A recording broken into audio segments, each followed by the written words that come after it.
Um, kita nak mula sekarang ataupun bila?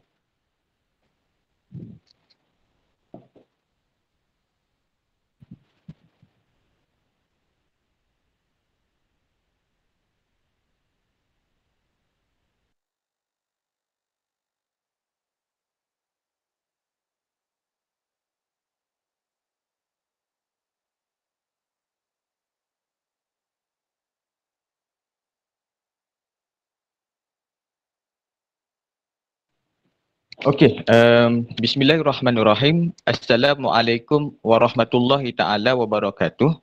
Um, anda minta kalau bolehlah semua buka kamera. Kalau tak boleh tak apa. Sebab mungkin anda pun nak tengok juga kan muka macam mana kan. Okey. Jadi kita mulakan kita punya kelas insya-Allah. Malam ni kita akan buat kelas balaghah insya-Allah. Jadi kita mulakan kelas kita dengan surah Al-Fatihah. A'udzubillahi minasyaitonirrajim. Bismillahirrahmanirrahim. Alhamdulillahirabbil alamin. Arrahmanirrahim. Maliki yaumiddin. Iyyaka na'budu wa iyyaka nasta'in. Ihdinas siratal mustaqim. Siratal ladzina an'amta 'alaihim ghairil maghdubi 'alaihim waladdallin. Amin. Okey. Assalamualaikum warahmatullahi wabarakatuh. InsyaAllah malam ni kita akan adakan kelas balaghah, iaitu kelas bimbingan online. Jadi mungkin daripada kalangan antum, mungkin ada yang tak pernah dengar lagi tentang balaghah. Jadi balaghah ni, sekejap ya, Ana buka dulu slide. Okey, bismillah. Jadi balaghah ni, Ana nak tanyalah dekat antum, mungkin boleh respon kot.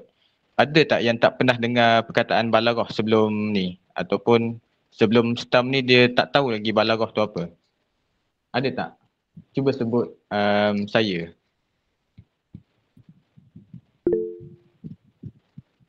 Oh, ada seorang. Hanun. Saya. Yang lain ni mesti budak dini kan? Dini tulen. Oh, Aris pun ada juga. Saya. Jadi mungkin ada juga budak yang bukan dini tulen yang pernah tak pernah belajar lagi. Okey, balaghah ni.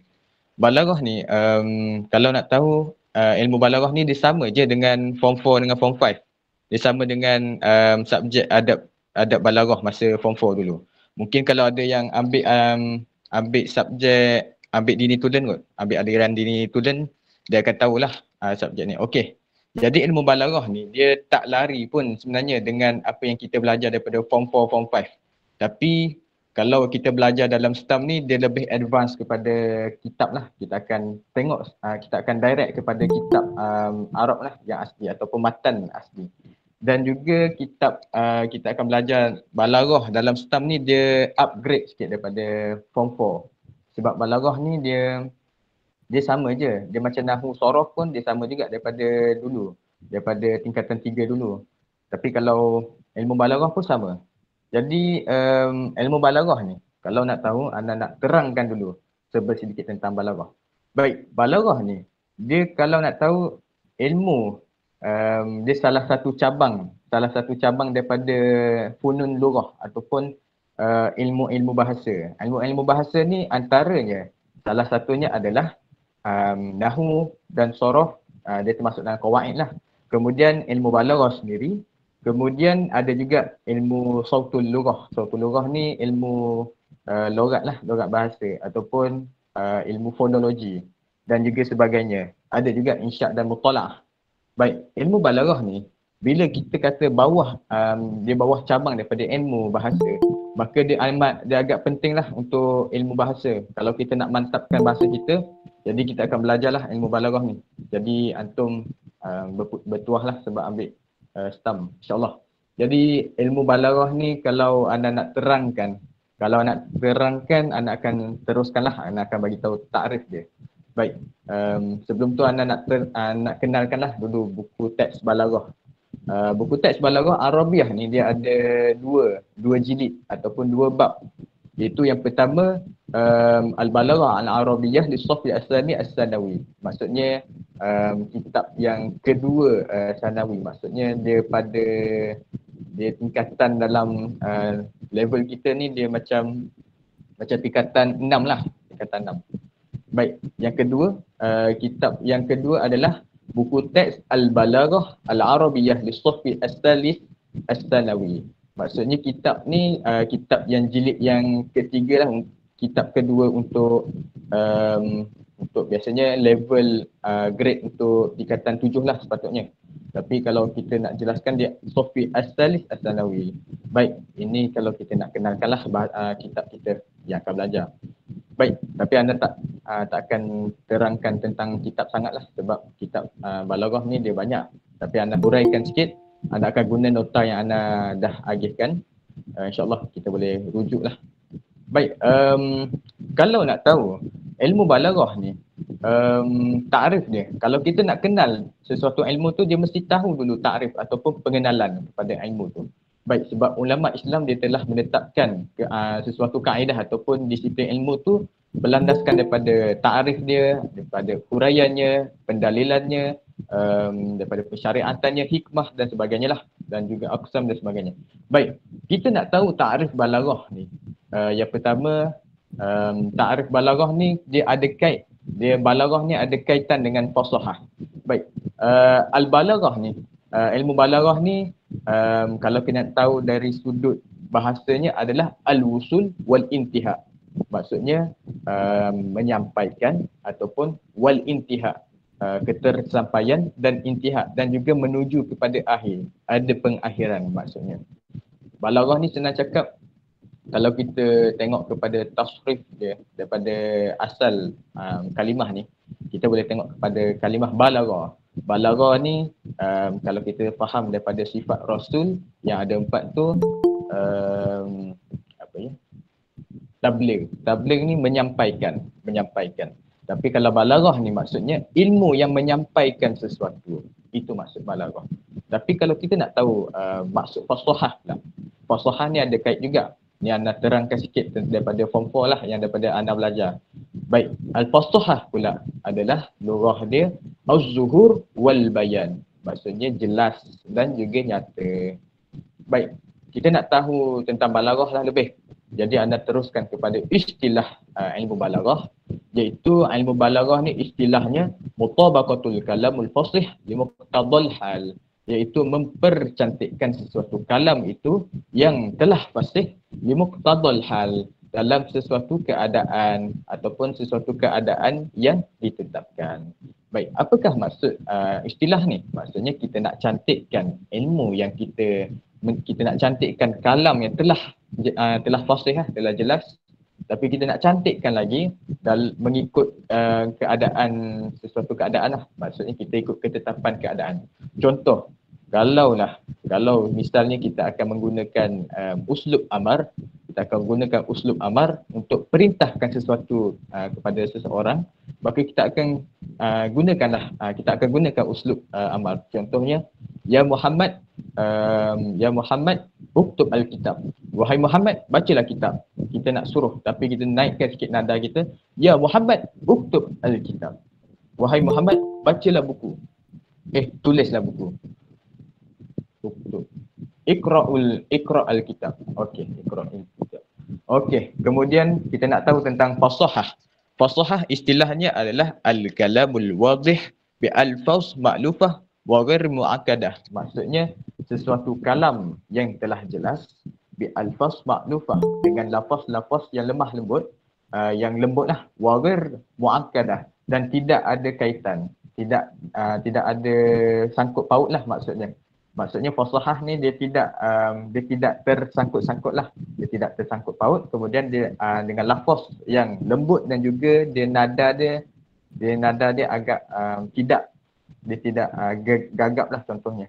Baik, untuk kita tahu aib dalam fasahatul kalam, aib dalam fasihnya kalam itu, yang pertama anda nak sebutkan dha'fut ta'lif, maksudnya lemah pada tulisan. Lemah pada tulisan maksudnya dia lemah pada dari segi kita sebutlah, maksudnya bukan penulisan sahajalah dalam aib fasahah ni. Kemudian yang kedua adalah tadafurul kalimah, pucar kacir dalam kalimah. Contoh pucar kacir dalam kalimah, Malakum bukan. Kucar kacir dan kalimah ni dia tak tersusun. Contohnya contoh asal ayat tu akala Muhammadun al-arus, tapi kita terbalikkan. Al-arus akala Muhammad. Al-arus akala Muhammad. Dia jadi pelik. Dia jadi kucar kacir kalimah tu. Kemudian yang ketiga adalah at-ta'qid al-lafzi. Maksudnya dia menyusahkan pada lafaz. Menyusahkan pada lafaz. Contoh dia macam form 4 dah belajar kot. Mungkin ada yang budak ini dah belajar. Malakum katakaktum. Kalau contoh dalam satu kalimah. Malakum katakaktum. Ataupun contohnya macam itulah. Malakum katakaktum. Ataupun contohnya bila bertemu shin dengan sa. Shin dengan za. Contoh ishza. Contohlah. Maksudnya dia susah dalam lafaz. Dia menyusahkan pada lafaz. Iaitu dia khaifatul qiyas lah. Dia berbeza. Dia bercanggah dengan lafaz lah. Dia bercanggah dengan kesenangan pada suatu qiyas. Baik, kemudian yang keempat adalah at-ta'qid al-ma'nawi. Iaitu menyusahkan pada makna. Maksudnya sesuatu yang mengaitkan sesuatu fasihnya kalam itu, yang keempat adalah menyusahkan pada makna, at-ta'qid al-ma'nawi. Contoh dia, kalau form 4 dah ingat, kalau mungkin budak dini ingat kot, wa qabru harbin bimakanin kufrin wa laysa qurba qabri harbin qabru qaribin akhar. Itu salah satu menyusahkan pada makna lah. Maksudnya tak tahulah, Anan pun tak ingat juga. Baik, itu untuk fasahatul kalam. Itu untuk fasahah dan juga balaghah. Jadi kita dah kenalkan balaghah. Jadi tak kenal maka tak cintalah. Kalau tak kenal maka ta'aruf lah. Baik. Kemudian kita akan pergi kepada al-farqu bainal balaghah wal fasahah. Maksudnya kita nak tahu pula tentang perbezaan antara balaghah dan juga fasahah. Balaghah ni maksudnya sampainya sesuatu kalam, sesampainya satu kalam. Baik. Al-farqu bainal fasahah wal balaghah. Okey, yang pertama kita nak tahu fasahah. Fasahah ni dia takunul fil kalimah wal kalam wal mutakallim. Maksudnya dia terjadi terjadi pada sesuatu kalimah, sesuatu kalam dan juga orang yang mengucapkan. Pada kalimah ni, pada suatu kalimah lah. Kalimah ni maksudnya sesuatu kalimah lah. Maksudnya kalimah. Contoh dia macam Ana sebut tadi lah. Kata-kata mungkin Isma'azza. Istashzara contoh dia. Istashzara dia susah juga. Kemudian pada kalam ni dia lebih pada jumlah lah. Dia jumlah pada kalam itu. Macam Ana sebutlah tadi, wa qabru harbin bimakanin kufrin wa laysa qurba qabri harbin qabru, sampai habislah. Kemudian al-mutakallim. Al-mutakallim ni dia ada dia ada fasahah ni, dia bergantung juga pada seseorang yang mengucapkan fasihnya. Contoh dia kalau seseorang tu dia pelat. Kalau seseorang tu dia pelat, dia tak jadi fasih lah. Contoh dia pelat R. Bila dia pelat R ni dia tak fasih lah pada bila nak sebutkan huruf ra tu.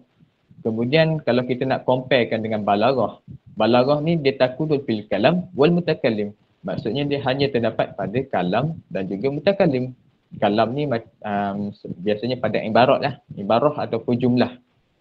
Jumlah contoh dia macam tasbih.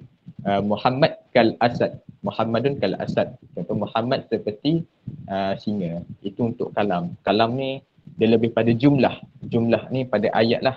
Ayat. Kemudian al-mutakallim. Mutakallim ni dia macam Anda sebutlah, dia bergantung pada seseorang yang mengucapkan. Maka dia akan jadi balaghah jugalah. Maksudnya balaghah ni dia boleh jadi mutakallimnya adalah seorang yang mungkin dia nak mengungkapkan sesuatu. Dia lebih pada ghardul makna. Maksudnya lebih kepada tujuan orang yang mengucapkan ni kepada sesuatu lah. Maksudnya contoh ra'aitu wardah. Aku telah melihat bunga. Maka tujuan mutakallim ni tujuan si pengucap ni adalah nak tunjukkan aku melihat bunga ni merujuk kepada wanita, contohnya kekasihnya lah contoh. Baik, untuk fasahah yang kedua, kita nak sebutkan laisa kullu kalamin fasih balighan. Maksudnya tidak semua benda yang fasih itu adalah yang balaghah lah. Tidak semua yang fasih adalah baligh, adalah yang sampai. Maksudnya tidak semua kalam yang fasih itu adalah benda yang sampai. Contoh anda sebutlah, contoh anda sebut Muhammadun zahaba ilal madrasah contohnya. Kadang-kadang dia boleh jadi tak sampai kepada orang ataupun mukhatab itu, kepada orang yang menerima kalam itu. Itu contoh dia lah. Tak semua fasih, kalam yang fasih tu benda yang sampai, benda yang diterima oleh orang yang mendengar kepada sami'. Kemudian kalau kita nak tahu tentang balaghah pula, al-balaghah ni dia kullu kalamin baligh fasih. Maksudnya setiap kullu kalamin balighun fasih. Maksudnya semua semua kalam yang baligh itu adalah fasih. Semua kalam yang sampai itu dia mestilah fasih. Kalau dia tak sampai itu tak fasih lah. Contoh dia kalau kita nak sebut contoh dia kita bagi contoh macam samalah. Ra'aitul badr. Aku melihat bulan purnama. Maksudnya dia sesuatu kalam tu dia sampai kepada orang yang mendengar dan juga orang yang tidak mendengar tapi dia sampailah, dia dapatlah kalam itu. Tapi dia mestilah fasih. Maksudnya dia fasih lah kalam tu. Itu contoh antara perbezaan antara fasah dan balaghah. Baik, setakat ni ada soalan ke? Mungkin Ana sebut macam laju juga kot. Ada yang nak tanya ke sebelum kita masuk lebih dalam dan advance dalam balaghah? Ada yang tanya tak?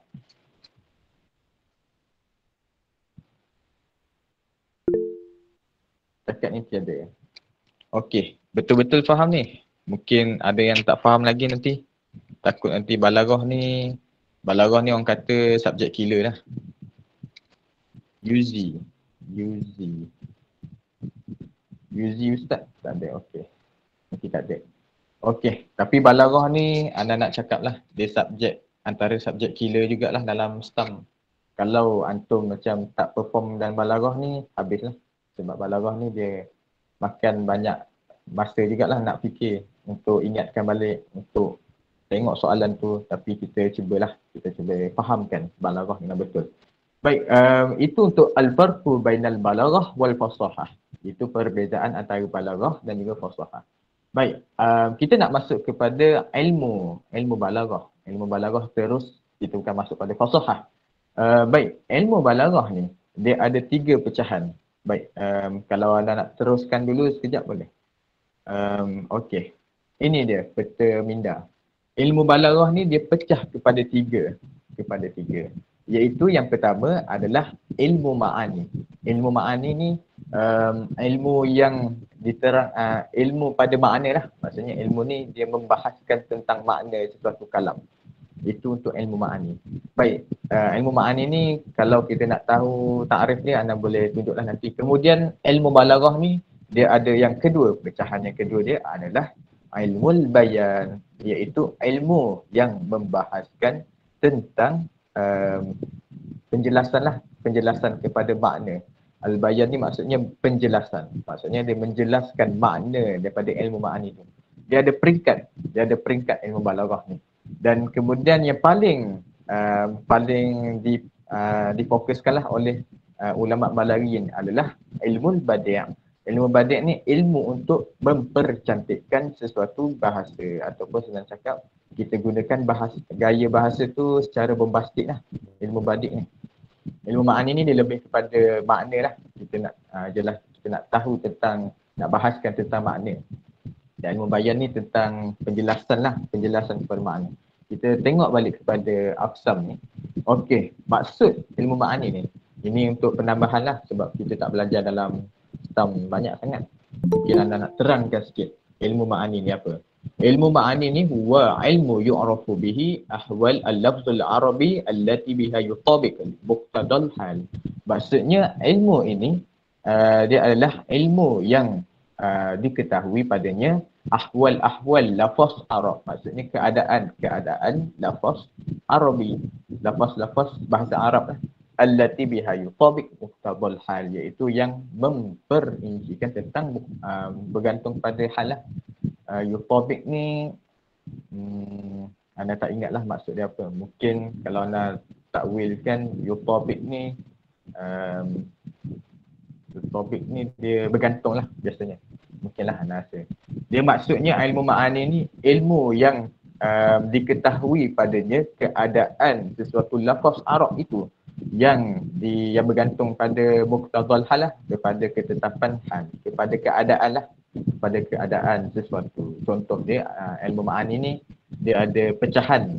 Pecahan dia macam form 4 dulu kita akan budak dini akan belajar lah khabari, insya'i dan seterusnya lah.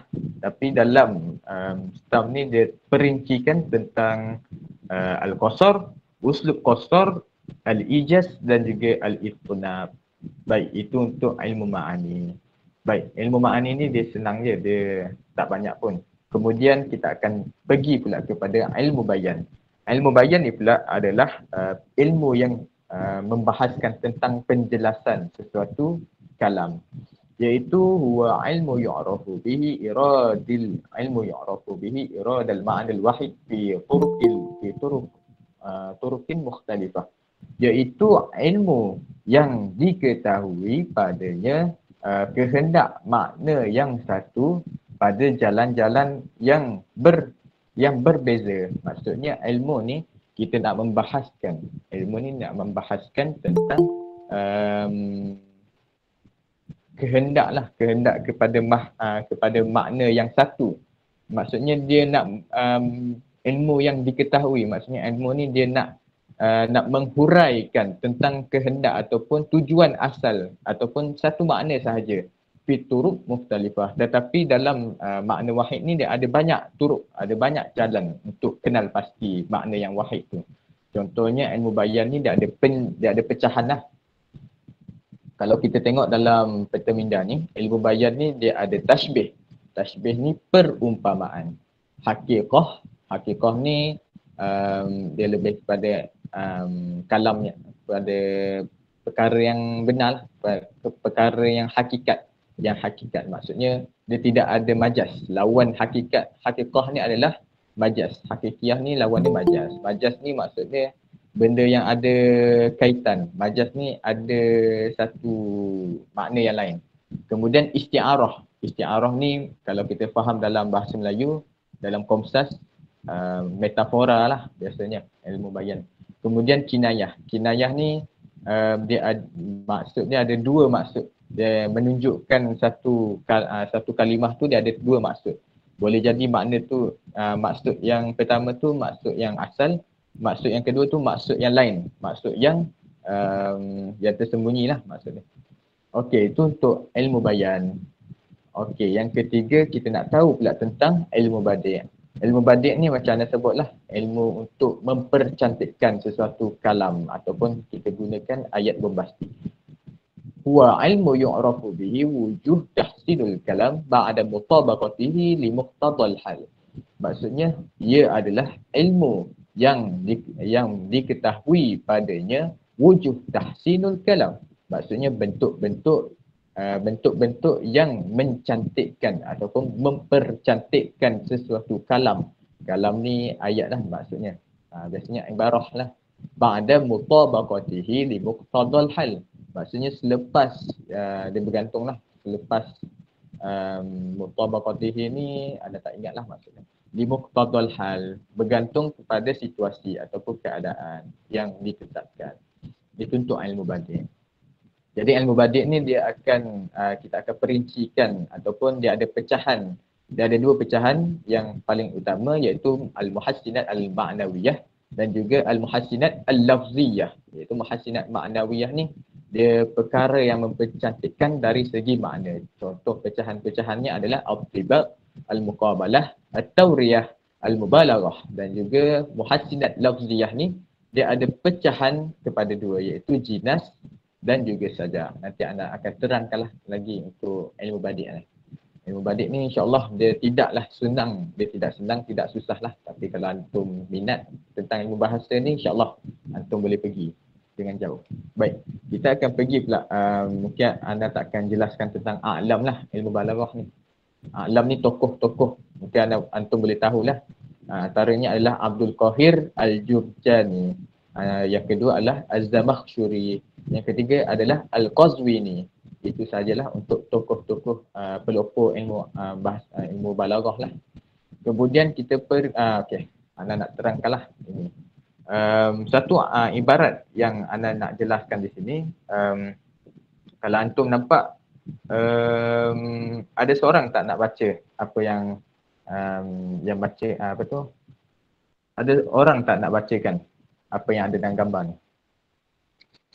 Kita tak ada.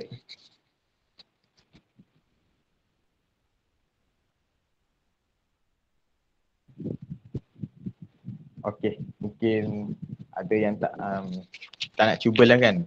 Okey, jadi anda terangkanlah sikit. Anda nak cakaplah sikit cerita dia. Si A ni nama dia Ali. Ali ni seorang yang kaya. Kemudian si B ni pula dia orang yang sederhana lah. Si B ni Abu lah contoh dia, nama dia. Jadi si Ali ni dia cakap dengan si Abu. Dia cakap, aku tak ada apa-apa kecuali kereta Mercedes. Aku ni tak ada apa-apa pun kecuali kereta Mercedes. Okey. Apa yang maksudnya dia nak? Okey, baru nak sebut kan. Amira dah sebut dah, itu macam qasar. Betul. Itu adalah uslub qasar. Sebab uslub qasar ni dia ada kita nak mengkhususkan sesuatu lah. Maksudnya sesuatu tu kita akan terangkanlah nanti. Kalau kita tengok dalam gambar ni, kalau antum faham, betul ke dia tak ada apa-apa? Betul ke? Cuba cakap. Betul ke salah? Betul ke dia kata tak ada apa-apa? Betul ke salah? Salah? Betul. Betul? Salah? Betul? Okey. Salah. Ramai kata salah. Amira kata betul. Okey. Jadi jawapan dia paling betul adalah salah. Dia bukan tak ada apa-apa. Tapi maksud si Ali ni nak sebut adalah dia ada kereta Mercedes. Maksudnya dia memang ada kereta Mercedes. Maksudnya dia nak mengkhususkan kereta Mercedes tu. Itulah maksudnya sesuatu. Jadi kalau contoh Ana bagi tahulah. Contohnya Ana cakap, Ana tak ada apa-apa pun. Ana tak ada apa-apa pun kecuali ada kereta, ada rumah yang besar. Bukan maksudnya Ana tak ada rumah, tak ada apa-apa pun. Tapi maksudnya Ana ada rumah lah. Maksudnya kita nak khususkan. Kita kata Ana ada rumah yang, Ana memang ada rumah besar. Maksudnya Ana betul-betul ada rumah besar. Dia nak mengkhususkan. Ana betul-betul ada kereta Mercedes. Ana betul-betul ada telefon Vivo yang paling canggih lah contoh. Kemudian itulah kita nak faham tentang uslub qasar. Uslub qasar ni biasanya orang Melayu ramai pakai lah. Contoh dia orang cakap, aku ni bukannya siapa-siapa pun, aku ni budak biasa je. Sebenarnya ada maksud lain. Tapi ada yang cakap, aku ni bukan biasa-biasa. Tapi terdapat pula result macam baik kan, contoh. Result stam baik. Itu bukan dia nak menunjukkan dia tak ada apa-apa, tapi dia nak mengkhususkan lah. Dia ada niat yang tersendiri untuk cakap lah yang dia result dia cantik. Okey, kalau contoh lah, kalau keluar nanti. Baik, itu kalau kita nak bincangkan tentang uslub qasar. Betul, itu adalah sebahagian daripada uslub qasar. Baik, Ana nak pergi kepada pembentangan Ana lah yang seterusnya adalah uslub qasar. Baik, uslub qasar. Setakat ni mungkin ada yang nampak kan? Ada yang nampak ke ataupun macam tak besar? Dia dah cukup besar. Okey. Jadi ni paling besar lah nak buat. Okey. Jadi kita akan masuk. InsyaAllah admin sahabat Stam akan rekod lah. Dia ada rekod sekarang ni. Okey. Jadi uslub qasar ni, kalau kita masuk pada lurah dia ataupun ta'rif dia, kalau dari segi bahasanya adalah bimakna al-habs. Maksudnya ta'rif qasar ni dari segi bahasa adalah menahan. Menahan. Maksudnya Uslub qasar ni maksudnya al-habs, maksud pada sudut bahasa lah, pada umum, bahasa yang umum lah. Contoh dia kama qaulihi ta'ala hurum maqsuratun fil khiyam. Hurum maqsuratu fil khiyam. Maksudnya bidadari itu ditahan dalam suatu kemah ataupun bidadari lah, maksudnya dia ditahan dalam suatu kemah. Maksudnya ditahan, dia tidak dapat keluar lah. Ditahan ni maksudnya dia tidak dapat menembusi ataupun keluarlah pada sesuatu tempat. Contohnya wa istilahan istilah dari segi indah balaghin lah, daripada sudut ulama-ulama balaghah ni dia dah tetapkan maksud dia. Baik, maksud dia uslub qasar ni adalah takhsis syai' bi syai' bi tariqin makhsusin. Maksud dia adalah mengkhususkan sesuatu dengan cara yang khusus, iaitu tertentulah. Maksudnya qasar ni macam mana sebutlah, dia nak mengkhususkan sesuatu dengan sesuatu tetapi dengan cara yang khusus pula, dengan cara yang tertentu pula. Apa yang ulama balaghah ni nak sebutkan. Baik, kita akan pergilah kepada syarah ta'rif. Baik, syarah ta'rifnya iaitu pembahasan tentang ta'rif lah. Takhsis, kita terangkan satu persatu. Takhsis ni, takhsis kalimah dia maksud dia macam kita tahulah, mengkhususkan. Baik, penjelasan dia adalah, takhsis adalah subutu syai'us tsani duna ghairihi li syai'il awwal. Maksudnya menetapkan sesuatu yang kedua itu bukan yang selainnya lah dengan sesuatu yang pertama. Maksudnya nak tetapkan sesuatu yang kedua tu, sesuatu yang kedua yang selepas sesuatu pertama tu, dia tak ada selainnya lah. Dia takkan ada benda-benda sesuatu yang lain lah. Nanti anak akan terangkanlah apa benda yang selain-selainnya ataupun apakah itu sesuatu. Mungkin antum pelik sikit lah ataupun pening lah dekat sini, insyaAllah. Jadi, okey, ini adalah syai'. Syai' ni maksudnya sesuatu lah. Sesuatu yang pertama. Baik, sesuatu yang pertama ni, dia boleh jadi sifat ataupun mausuf. Boleh jadi sifat ataupun mausuf. Sifat atau mausuf tu apa benda? Baik, nanti kita akan terangkan nanti. Bisyai' dengan sesuatu yang kedua, iaitu kalau sesuatu yang pertama tu, contohlah, kalau sesuatu yang pertama tu adalah sifat, maka sesuatu yang kedua tu adalah mausuf. Kalau dah sesuatu yang pertama tu adalah mausuf, maka sesuatu yang kedua itu adalah sifat. Dia terbalik-terbalik. Sifat lawan dia mausuf. Mausuf lawan dia sifat. Dia akan ada kait lah. Maksudnya ada kaitan. Baik, fa'idah kana li syai'il awal sifat yakunu tsani mausufan. Dan apabila sesuatu pertama tu adalah sifat, maka yang kedua tu mestilah mausuf. Dan akasnya sahih lah. Maksudnya akas tu akan bertukar, dia bila bertukar pun samalah. Kalau sesuatu pertama tu mausuf, maka yang kedua tu sifat. Contoh dia dah bagi, masyauki illa syair. Tidaklah Syauqi kecuali seorang penyair. Baik, kita nak tahu masyauki illa syair. Syauqi ni adalah sesuatu yang pertama. Dia adalah sesuatu yang pertama. Baik, kemudian syair. Syair ini adalah sesuatu yang kedua.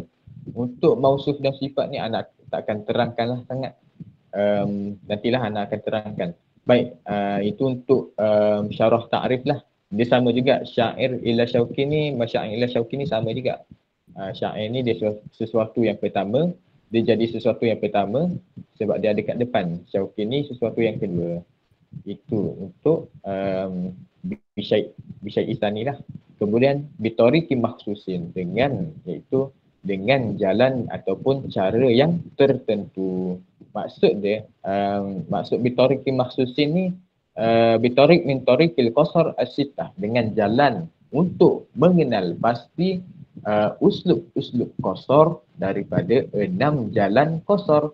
Maksudnya kita nak kenal pasti qasar tu ada ke tak. Kita nak tahu kalam, kita nak tahu ayatnya ada tak uslub qasar. Kalau nak tahu, kita tengok pada jalan-jalan dia. Kita tengok kepada jalan-jalan untuk kenal pasti uslub qasar. Okey, antaranya yang pertama an-nafi wal istisna. An-nafi ni adawat nafi dah, kita belajar dalam nahwu dulu. Contoh dia in, lam, ma, lan, lamma dan sebagainya. Dan kedua, istisna. Istisna ni mungkin antum tak boleh lupakan lagi lah, iaitu pengecualian. Contoh istisna ni huruf dia adalah illa. Illa, ghair, ma'ada, ma'siwa, ma'khala dan sebagainya.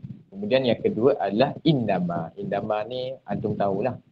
Kemudian yang ketiga adalah at-taqdim. At-taqdim ni dia dia adalah akas yang ada di hadapan. Dia sepatutnya berada di belakang tapi dia diletakkan di depan. InsyaAllah anak akan terangkan nanti. Kemudian al-ataf. Ataf ni huruf-huruf ataf, tapi ataf ni dia khusus lah. Iaitu kalau kita belajar nanti dia akan ada bal, la dan lakin. Itu adalah huruf ataf yang khusus lah untuk uslub qasar. Kemudian tawassut dhamir fasal, iaitu terletak dhamir fasal ni dia terletak di tengah. Dhamir fasal ni, mufassal ni dia dhamir yang dipecahkan lah. Contoh dia ma anta ta'la, ma ana qultu, contoh dia. Ma ana qultu. Dia dhamir ni, dhamir fasal ni dia dipisahkan, dia letakkan di tengah ayat lah. Nanti anak akan tunjuk lah. Anak akan tunjuk balik dalam contoh lain. Kemudian ta'rif al-musnad atau al-musnad ilaih bilam jenis, iaitu menta'rif isim mu'arraf ataupun isim ta'rif tu dia musnad ataupun musnad ilaih dengan lam jenis. Maksudnya ta'rif musnad ni, musnad tu dia ada 7 rukun ta'rif mu'arrafat lah. Antaranya alif lam ada dom, ada mudhaf ilaih. Kemudian dia ada banyaklah, anda tak boleh sebut lah. Ada dhamir, ada isim mausul, macam antum belajarlah dan sebagainya. Au musnad ilaih bilam jenis, tapi ta'rif tu dia ditakrifkan dengan lam jenis, InsyaAllah anda akan terangkanlah nanti, ini baru basic lah. Kemudian kita akan masuk kepada rukun qasar. Setakat ni ada tak persoalan? Mungkin antum macam pening-pening jugalah dengan uslub qasar ni. Ada yang nak tanya ke sebelum kita masuk detail lagi? Ada ke? Tiada. Betul tiada? Okey. Kalau tak ada,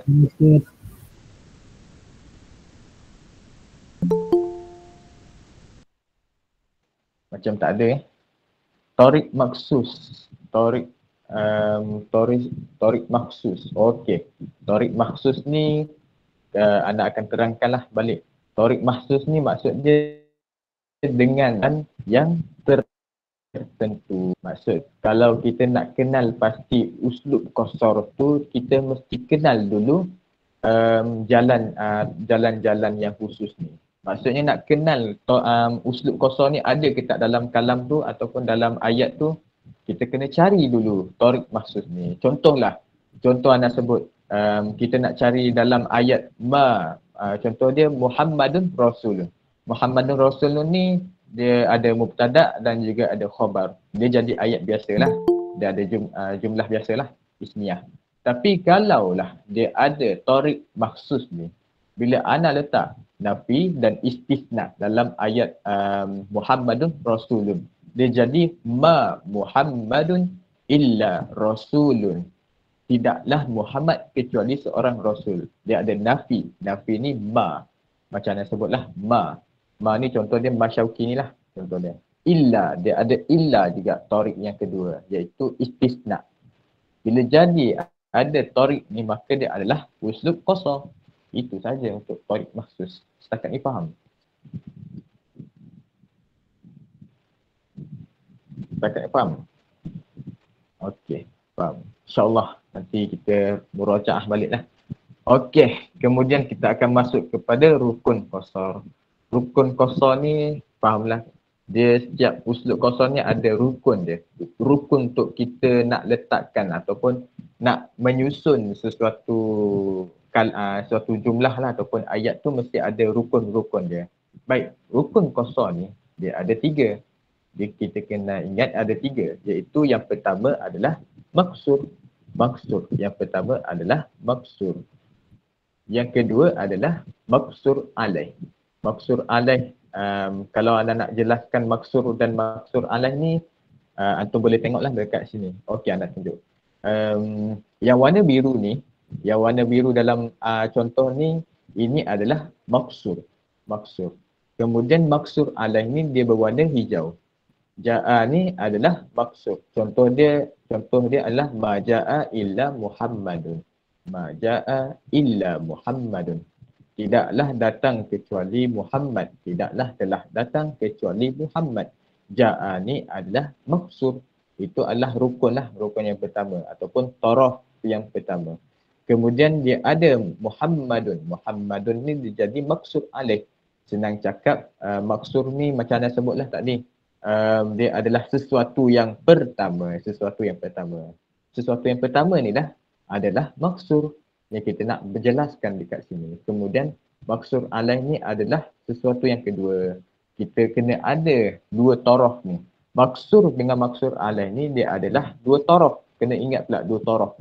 Taraf ni maksudnya benda ni mesti ada. Dia ada kait. Kalau maksur ada, maksur alaih mesti ada.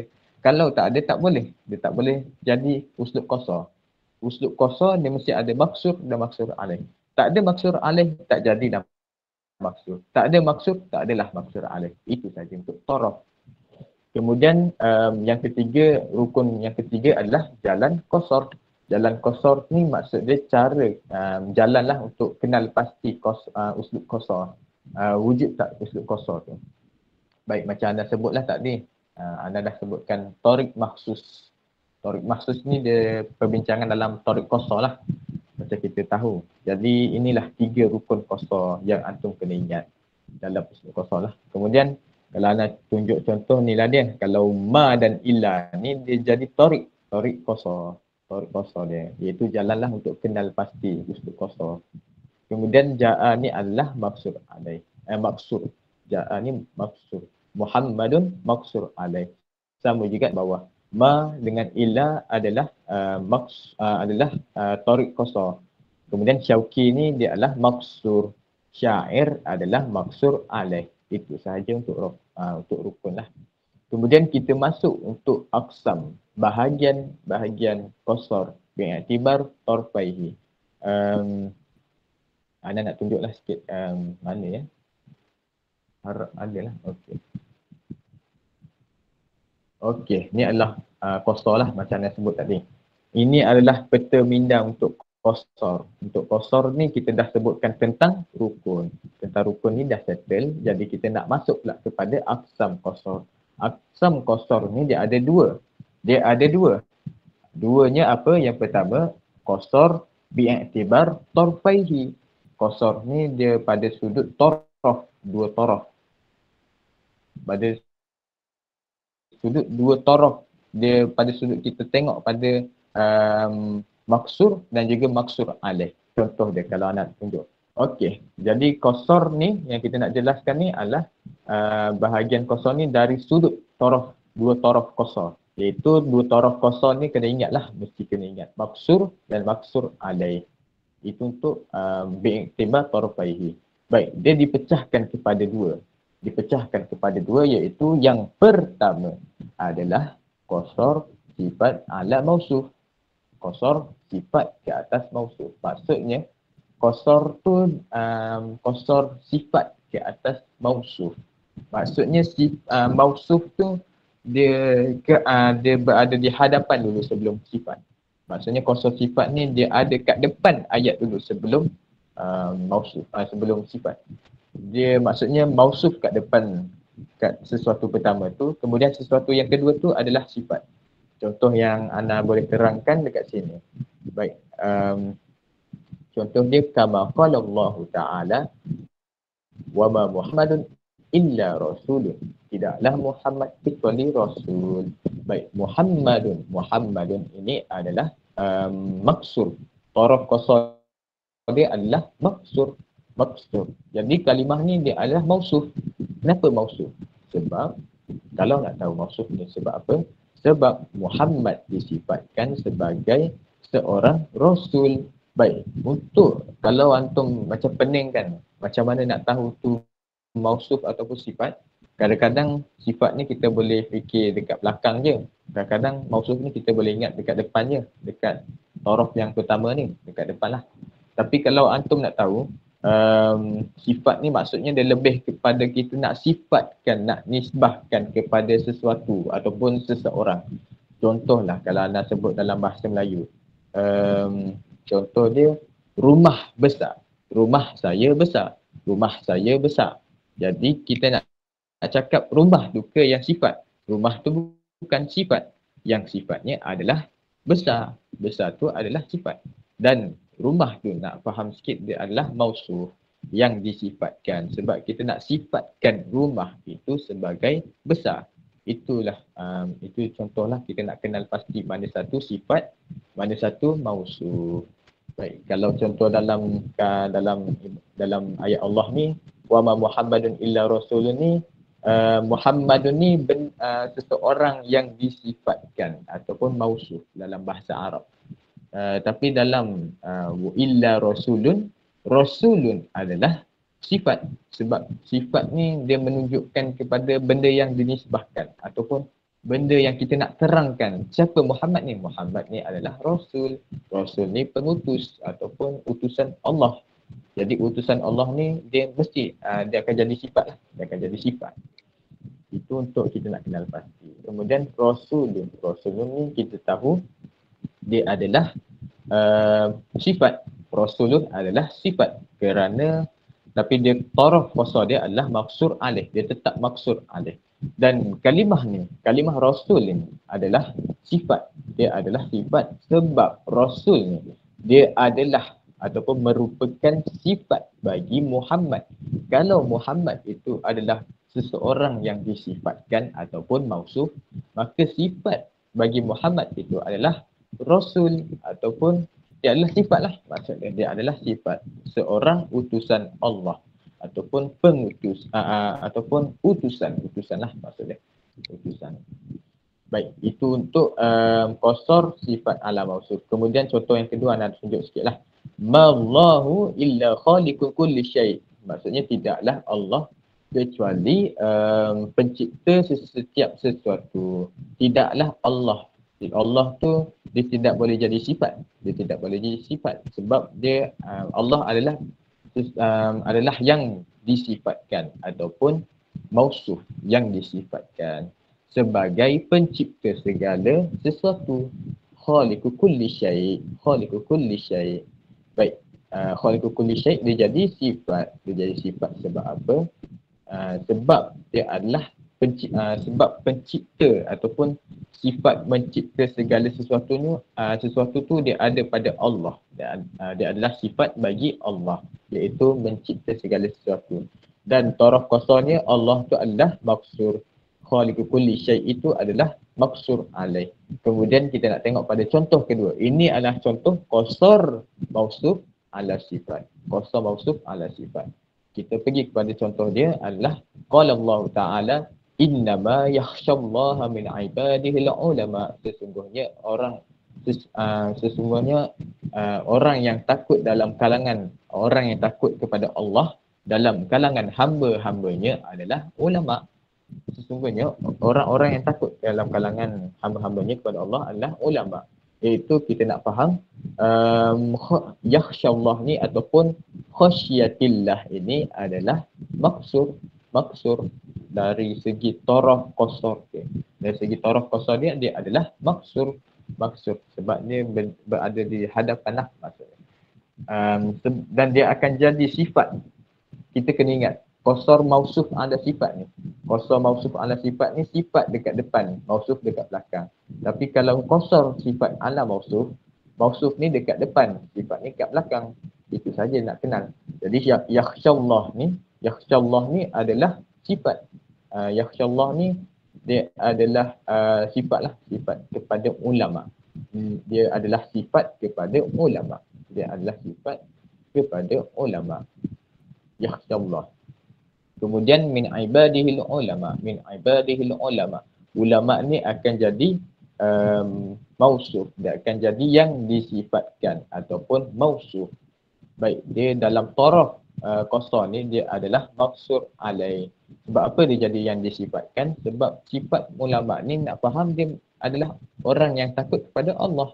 Itu saja kita nak kenal. Kita kenal lah sifat ni adalah khasyat minallah wa mausuf wa al-ulama. Itu sajalah untuk qasar, aqsam qasar bi'iktibar tarfaihi. Baik, setakat ni ada soalan sebelum kita masuk aqsam qasar bi'iktibar gharab mutakallim. Ada soalan? Mungkin Ana macam cakap panjang ke ataupun terlebih cakap ke? Ada? Okey. Nak pakai mic ke nak message?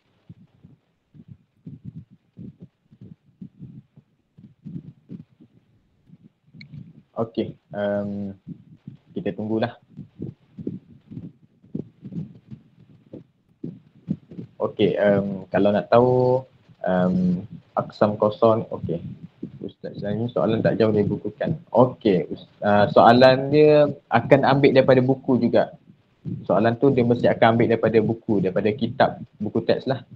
Contoh dia kalau dia keluarkan syair. Kalau dia keluarkan syair tu kita jelaskan ini uslub qasar ni sifat ala mausuf ke mausuf ala sifat. Contoh dia keluar syair. Jadi syair tu dia tak akan lari daripada buku lah. Dia biasanya akan keluar daripada buku teks lah. Kalau kita tengok dalam buku teks pun memang ada syair lah. Kalau nak selamat kita kena baca lah buku teks tu pada syair, pada ayat Allah, pada ayat Quran yang adalah dalam kitab balaghah ni, sebab dia ambil soalan dia ambil daripada kitab ni, daripada buku. Itu saja. Okey, tadi macam ada soalan.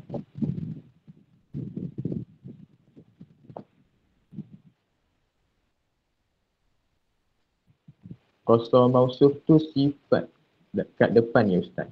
Qasar mausuf tu sifat dekat depan. Qasar mausuf ni betul. Mausuf ala sifat. Mausuf ala sifat ni sifat kat depan. Betul. Kalau kita ingat mausuf ala sifat, sifat dekat depan ayat. Kalau sifat ala mausuf, mausuf lah dekat depan ayat. Itu saja. Okey. Okey, itu dah menjawab. Okey, jadi kita teruskan dekat aqsam qasar bi'iktibar ghardil mutakallim. Aqsam qasar ni bahagian qasar dari sudut tujuan orang yang mengucapkan. Kita nak tahu pula pada sudut tujuan orang yang mengucapkan. Baik, dia dipecahkan kepada dua bahagian. Kalau kita tengok dalam peta minda ni, dia ada dua pula. Satu kita dah settlekan, bi'iktibar tarfaihi ni dah settle, dah habis. Jadi qasar bi'iktibar ghardil mutakallim ni dia ada dua pula, dia ada dua pecahan. Satu qasar hakiki, satu lagi qasar idafi. Baik, kita tengok dalam dalam matan ni, okey. Dalam nota ni lah. Dia ada dua bahagian qasar bi'iktibar ghardil mutakallim, tujuan orang yang mengucapkan, iaitu yang pertama qasar hakiki. Qasar hakiki ni maksudnya qasar yang benar lah, ataupun qasar yang benar-benar sahaja. Maksudnya kalau anda terangkan dekat sini, dia adalah qasar yang menunjukkan ataupun memuktamadkan. Maksudnya benda tu benar sahaja. Maksudnya dia nak mendakwa, sama ada nak mendakwa ataupun benda tu memang betul-betul benar. Itu adalah qasar hakiki. Hakiki ni kita kena ingat, qasar tu dia adalah benda yang benar. Qasar yang benar lah, maksudnya tak ada yang lain selain daripada kenyataan tu. Contoh kalau nak tunjuk, la ilaha illallah. La ilaha illallah. Tiada Tuhan selain Allah. Kita tak boleh sebut, kita tak boleh bercanggah dengan la ilaha illallah. Tak boleh sebut ilah tu tak boleh tukar dengan laisa ilah ke, dengan selain daripada Tuhan lah. Maksudnya Allah tu dia adalah Tuhan. Allah tu dia mesti Tuhan. Allah tu tak boleh selain daripada Tuhan. Dia mesti Tuhan. Kalau kita nak sudut pada ghardul mutakallim, pada tujuan orang yang bercakap. Baik, maksud qasar hakiki tu, qasar hakiki ni huwa ayyakuna ghardul mutakallim ayyakhtassal maqsur bil maqsur alaih bin nazar lil haqiqah wal waqi' bihaitsu la yata'addahu ila ghairihi aslan. Maksudnya ia adalah ayyakuna ghardul mutakallim, terjadinya tujuan orang yang bercakap itu adalah untuk mengkhususkan maksur dengan maksur alaih bin nazar lil haqiqah wal waqi', dengan melihat ataupun meneliti kepada hakikat dan juga kepada benda yang ditetapkan ataupun kepada sesuatu isu dah ataupun kenyataan, dengan melihat kepada hakikat, kepada kebenaran dan juga perkara ataupun kepada isu ataupun kenyataan. Bihaitsi la yata'addahu ila ghairihi aslan. Maksudnya dengan dari sudut tidak boleh tidak boleh mengecualikan ataupun menolak kepada yang lain. Tidak boleh menisbahkan kepada sesuatu yang lain secara asli. Macam anda sebutlah la ilaha illallah. Dia tidak boleh letak selain daripada ilah tu, tak boleh menafikan ilah tu. Tak boleh menafikan Allah tu dengan ilah. Dia mesti Allah tu ilah, Allah tu Tuhan. Tak boleh dia tak boleh bercanggah, tak boleh menafikan ataupun tidak boleh meragui. Itu maksud hakiki. Bihaitsi la yata'adahu ila ghairihi aslan. Tidak boleh bihaitsi pada dengan sudut tidak boleh menafikan kepada yang lain secara asli. Itu contohnya. Contoh yang kedua, ma khatamar rusul illa Muhammadun, iaitu tidaklah penutup segala nabi kecuali Nabi Muhammad sallallahu alaihi wasallam. Maksud dia tidak boleh bercanggah. Kalau Allah dah muktamadkan bahawa penutup segala nabi adalah Nabi Muhammad sallallahu alaihi wasallam, maka kita tak boleh bercanggah, tak boleh menolak, tak boleh menafikanlah sesuatu wahyu lah contohnya. Suatu risalah lah tentang tutupnya Nabi yang terakhir, iaitu Nabi Muhammad lah. Itu untuk qasar hakiki. Anda faham maksud dia? Ulang sekali lagi takrif qasar hakiki. Okey. Takrif qasar hakiki ni kalau nak tahu, dia adalah ayyakuna ghardul mutakallim ayyakhtassal maqsur bil maqsur alaih. Daripada situ anak terangkan. Terjadinya sesuatu tujuan orang yang mengucapkan adalah untuk mengkhususkan maksur dengan maksur alaih. Bin nazar lil haqiqah wal waqi'. Dengan meneliti kepada haqiqah dan juga kepada kenyataan. Bihaitsi la yata'addahu ila ghairihi aslan. Dengan pada sudut tidak boleh menafikan kepada sesuatu yang lain secara asli. Maksudnya dia tidak boleh menafikan. Bihaitsi la yata'addahu. Maksudnya tidak boleh mengecualikan kepada yang lain. Tak boleh sebut, tak boleh kecualikan ataupun tak boleh menafikan, tak boleh menisbahkan Allah tu kepada ilah. Dia tidak boleh menisbahkan selain daripada Allah itu Tuhan. Tak boleh cakap Allah tu selain daripada Tuhan. Dia tidak boleh. Kalau kita belajar matematik dalam rajah band tu, contoh dalam rajah band lah, dia tidak boleh keluar daripada Allah tu, dia mesti ilah. Allah tu dia berada betul-betul. Allah tu sama dengan ilah. Dia tidak boleh keluar daripada kenyataan ni. Makhatamar Rasul ila Muhammadun, contoh sama jugalah macam dia sebut. Okey, setakat ni faham. Okey, tak faham Ustaz qasar hakiki. InsyaAllah lah. Mungkin kita cubalah perlahan-lahan lah. Kemudian kita masuk kepada ta'rif qasar idafi. Baik, qasar idafi pula. Kalau kita nak tahu, qasar idafi ni adalah qasar yang bersandar. Qasar yang ada sandaran. Maksud dia. Maksudnya qasar hakiki ni dia lawan dia adalah qasar idafi. Daripada qasar yang membenarkan ataupun yang benar, ataupun qasar tu dia benda yang benar lah. Tapi qasar idafi ni benda yang selain daripada benar. Dia ada kaitan dengan yang lain. Ada soalan. Ustaz, maksudnya qasar hakiki ni adalah sesuatu yang dah ya Ustaz. Betul. Kalau kita nak faham macam itulah. Maksud dia qasar hakiki ni sesuatu yang dah muktamad, yang dah ya, yang dah muktamad lah, maksud dia dah tetap. Betul, dah tetap. Okey, itu untuk qasar hakiki. Baik, tapi qasar hakiki ni dia boleh jadi dakwaan. Kalau boleh jangan lupalah tentang tu. Kemudian kita masuk qasar idafi ni, qasar yang ada selain daripada benar. Ada boleh jadi benar, boleh jadi tak benar. Qasar idafi ni ada sandaran lain. Sandaran lain ni benda yang benar kita boleh sebut, tapi dia boleh jadi benda tu tak benar ataupun dia ada kaitan dengan yang lain. Maksud dia adalah wa ayyakuna ghardul mutakallim an yakhtassal maksur bil maksur alaih. Dia sama jugalah macam qasar hakiki, iaitu terjadinya tujuan si pengucap atau orang yang bercakap tu adalah untuk menghususkan maksur dengan maksur alaih. Bihasbi dalam nota ni salah, bihasbil idhafah ila syai'in akhar muayyan, iaitu dengan sudut idhafah, dengan sudut dia ada sandaran kepada sesuatu yang lain secara yang ditetapkan, dengan yang ditentukan. Maksud dia maksudnya qasar idhafi ni dia, kalau kita faham yang pertama, tujuan pengucap adalah untuk menghususkan maksud dengan maksud alaih. Tapi bila dia nak khususkan maksud dengan maksud alaih tu dengan sudut dia menisbahkan maksud alaih tu kepada perkara yang lain. Contoh dia, kalau ana contohlah, ana tunjukkan contoh, wa ma syauqi illa sya'irun, wa ma syauqi illa sya'irun. Tidaklah Syauqi kecuali seorang penyair. Syauqi ni dia tidaklah kecuali seorang penyair. Okey, kalau kita tengok Syauqi ni adalah maksur. Syauqi ni adalah maksur dan syair ini adalah maksur alaih. Baik, kita nak faham apa maksud qasar idhafi ni.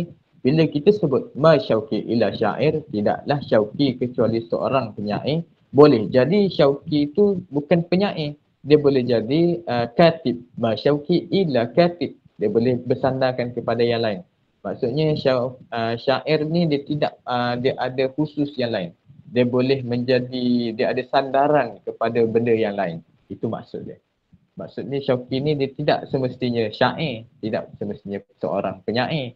Dia boleh jadi seorang katib, seorang penulis, boleh jadi seorang pembaca, seorang pelajar dan sebagainya lah. Itu untuk contoh Syauqi, ma Syauqi ila syair, untuk qasar idhafi. Setakat ni tak apalah, anda teruskanlah. Kemudian aqsam qasar hakiki. Setakat ni anda nak berhenti sampai mungkin anda akan berhenti sampai qasar ni kot, sampai mawaqi' qasar. Dia sampai 5 lah, insya-Allah. Kemudian kita akan terangkan sedikit tentang aqsam qasar hakiki. Kita dah tahu aqsam qasar i'tibar ghardul mutakallim ni salah satu dia adalah qasar hakiki. Kita dah settlekan qasar bi'tibar ghardul mutakallim. Baik, kita nak masuk pula kepada yang bawah, iaitu qasar hakiki dan juga qasar idhafi. Kita dah settlekan juga maksud dia. Tapi kalau kita nak terangkan tentang qasar hakiki, ni kita nak tahulah. Qasar hakiki ni dia ada dua pecahan. Hakiki yang pertama adalah hakiki tahqiqi. Hakiki tahqiqi dan juga hakiki iddi'ai. Baik, itu yang anda nak sebutkan hari ini. Okey, jadi qasar hakiki tahqiqi ni maksud dia qasar tu dia adalah benar-benar hakikat, benar-benar yang hakikat. Maksudnya qasar ni benar-benar yang ditetapkan benar. Maksudnya dia adalah benar.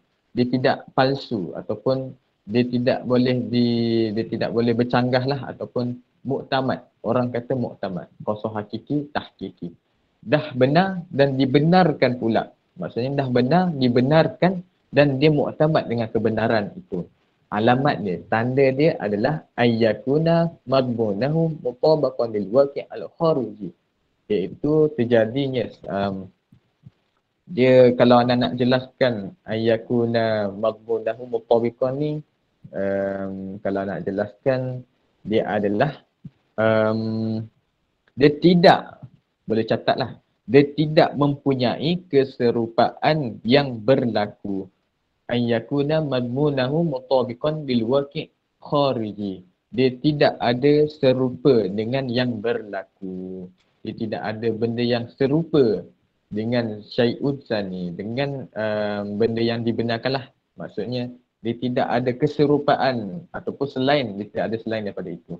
Yakuna madmunahu mutabiqan lil waqi' al khariji. Dia tidak terkeluarlah waqi' khariji. Madmunahu mutabiqan, dia mesti ada kaitan dengan waqi' khariji. Dia tidak dia mesti sandaran tu dia tidak ada serupa lah, maksudnya madmunahu mutabiqan ni. Contoh dia, Kalau contoh ni kama qala Allah Taala wa indahu mafatihul ghaib la ya'lamuha illa hu. La ya'lamuha illa hu. Tak boleh tunjuklah. Okey. Jadi kita tengok fokus kepada kepada ni lah contoh pada ayat Allah ni lah. La ya'lamuha illa hu. Tidak ada yang tahu, tidak ada seorang pun yang tahu tentang ilmu tentang mafatihul ghaib ni kecuali hu. Hu ni adalah Allah. Hu ni adalah Allah. Jadi kita nak tahu kuasa hakiki tahqiqi ni dia maksud dia tidak ada serupa dengan Allah. Maksudnya Allah tu sifat ni adalah dia tahu kepada mafatihul ghaib, kepada perkara-perkara ghaib. Tidak boleh kita letakkan selain daripada illahu. Tidak boleh letakkan selain daripada hu. Contoh kalau nak sebut wa indahu mafatihul ghaibi la ya'lamuha illa Muhammadun. Tak boleh. Dia tidak boleh jadi Muhammadun ataupun jadi Ali ataupun jadi Abu Bakar dan sebagainya lah. Dia mesti hu. Hu ni Allah. Dia nak merujuk kepada Allah lah. Hu ni dia tidak sandarkan kepada selain Allah. Maksudnya kuasa hakiki tahqiqi ni dia menunjukkan itu sahaja. Tidak ada yang serupa selain daripada Allah. Maksud dia macam itulah. Kemudian yang kedua adalah kuasa hakiki iddi'ai. Baik, kuasa hakiki iddi'ai ni adalah kuasa yang benar tetapi sebagai dakwaan semata-mata. Ini antum kena tahulah. Dia adalah benda yang benar. Kuasa hakiki ni benda yang benar tapi bagi dakwaan orang lah semata-mata. Contoh alamat dia ayyakuna madmunahu ghair mutabik wa innama zakara ala sabilil mubalaghah. Kita sampai ghair mutabik. Baik, maksud dia kalau kita nak faham ayyakuna madmunahu ghair mutabik lil waqi'. Tambah sikit lil waqi'. Maksud ni adalah dia ada keserupaan yang berlaku.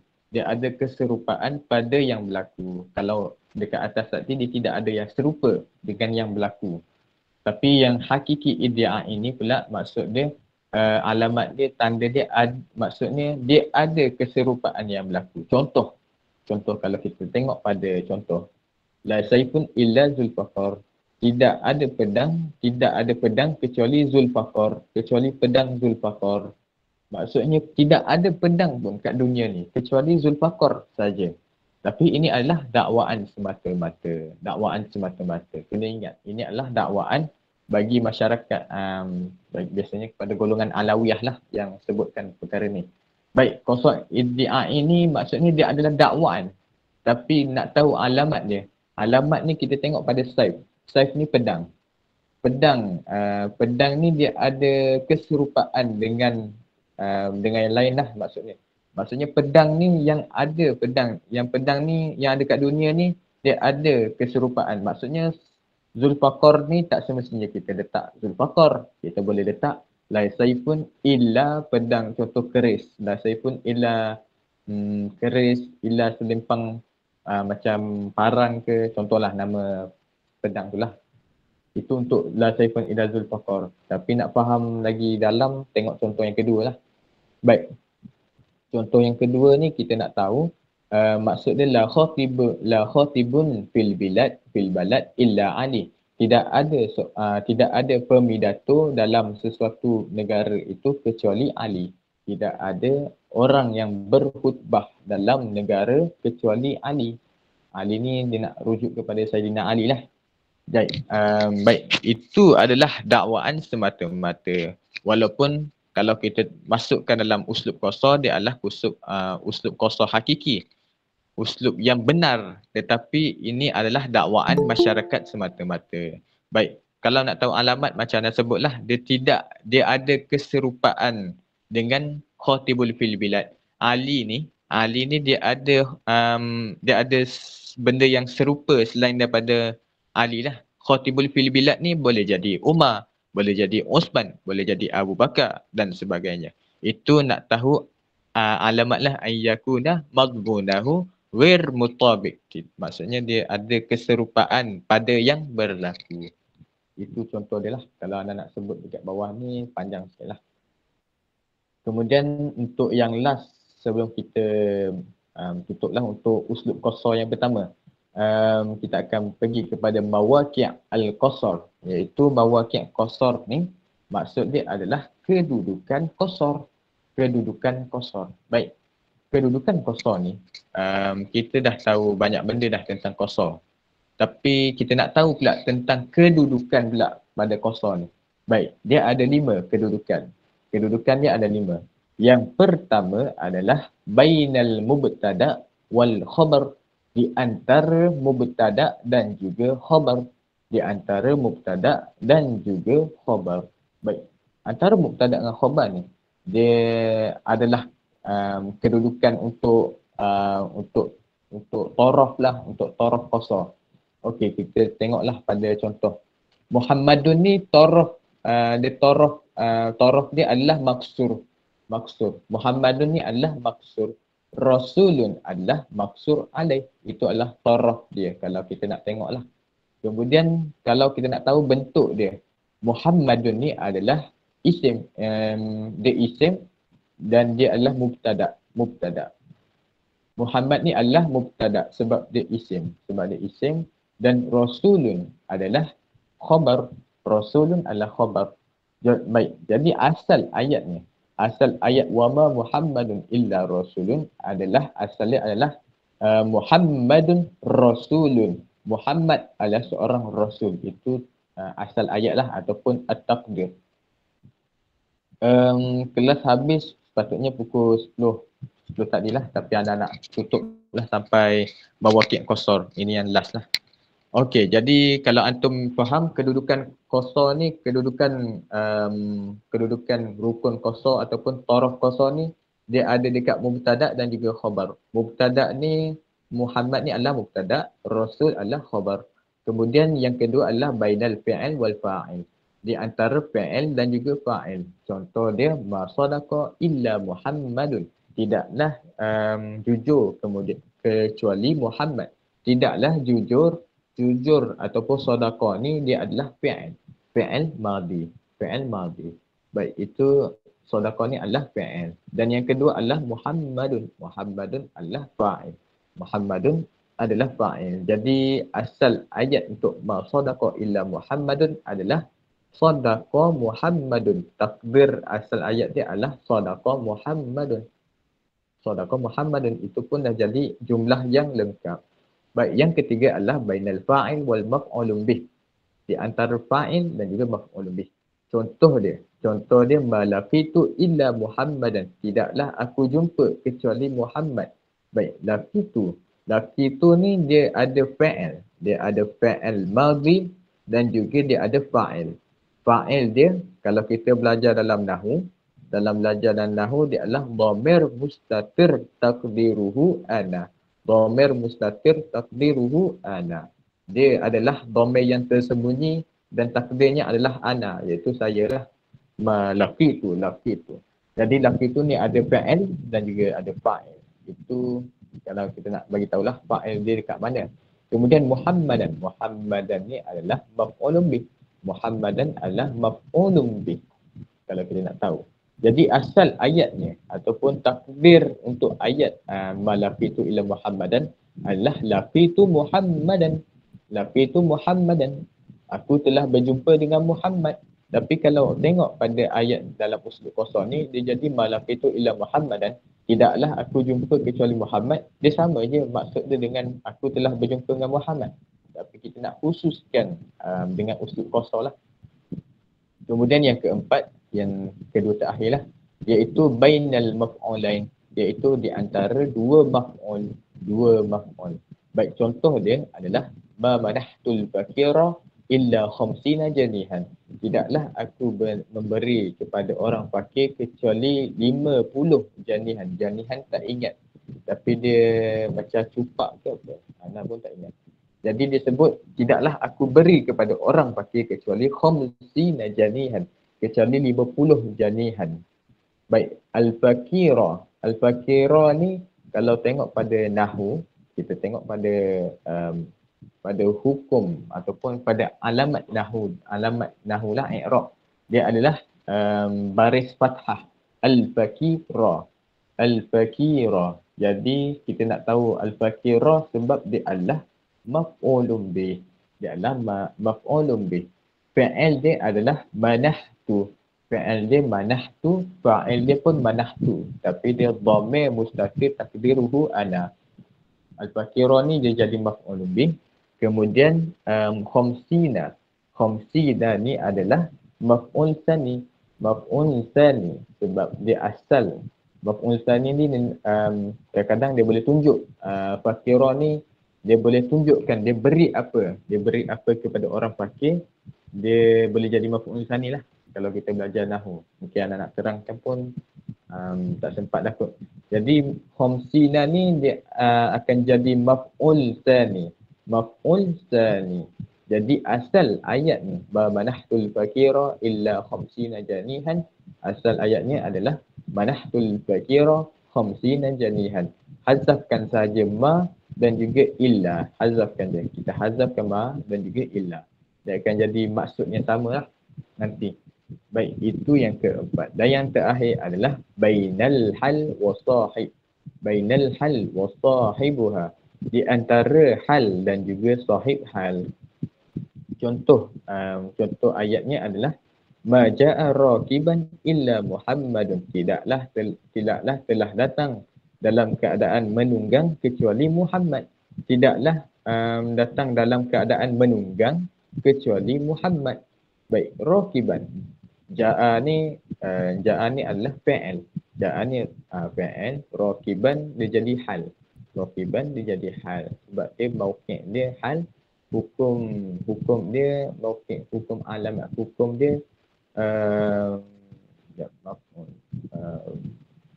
fa'il mabni ala fathah. Okey, jadi dia raqiban ni alamat dia adalah mansub lah. Kalau hukum dia mansub lah. Sebab alamat dia baris fathah raqiban. Jadi dia confirm lah jadi hal. Illa Muhammadun. Muhammadun ni dia jadi sahib hal. Kalau tengok dalam nahwu nanti dia akan jadilah Muhammadun ni dia jadi sahib hal. Jadi asal ayat untuk ma ja'a raqiban illa Muhammadun ni kita hazafkan ma dan juga illa. Dia akan jadi ja'a Muhammadun raqiban. Telah datang Muhammad dalam keadaan menunggang. Jadi itu sajalah kalau tentang uslub qasar, tentang mawaqi' qasar setakat. Jadi ada soalan ke sebelum kita berhenti? Mungkin anda nak cakap panjang ke ataupun macam terlebih cakap ke, ada orang tak faham ke? Setakat ni betul-betul dah jelas.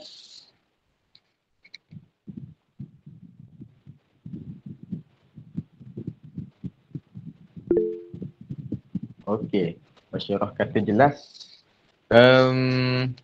Ada soalan? Betul-betul tak ada soalan. Mungkin kalau tak ada soalan betul ni sebab uslub qasar ni boleh jadi susah juga kalau tak faham. Kalau nak berhenti tapi tak faham, takut tak faham pula kan. Kita kena performkan dululah yang basic ni. Betul-betul ada yang tak faham. Mungkin ada yang laju ke?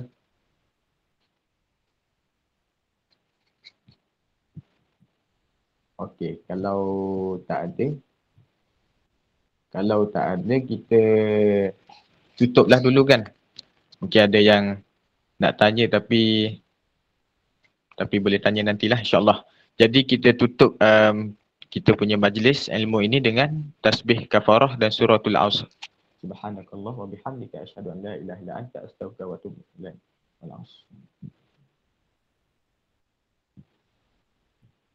Tak apa Daniel. InsyaAllah. Daniel ni anda tengok committed juga tengok masuk kelas online ni. InsyaAllah tak apa anda maafkan. Kami pun maafkan. Syukran, afwan, fakrullah. InsyaAllah senang je. Balarah ni anda kata senang je. Walaupun anda tak perform sangat stam. InsyaAllah. Basyirah pun kata syukran, afwan. InsyaAllah semua akan jadi. Kita tak pentingkan mumtaz lah. Kita pentingkan kita faham lah pada balarah. Balarah ni pakai dalam bahasa Melayu pun boleh. Kita main dalam bahasa Melayu pun boleh. Uslub qasar boleh. Tashbih boleh. Isti'arah boleh. InsyaAllah kita akan jadi orang yang berjaya insyaAllah. Jadi itu saja daripada Ana dan juga daripada semualah insyaAllah. Ana minta maaf kalau ada terkasar bahasa, insyaAllah Anun kata syukran, afwan. InsyaAllah kita akan tutup di sini dengan wabillahi taufiq wal hidayah. Wassalamualaikum warahmatullahi wabarakatuh. InsyaAllah. Terima kasih semua. Syukran. Jazakumullah.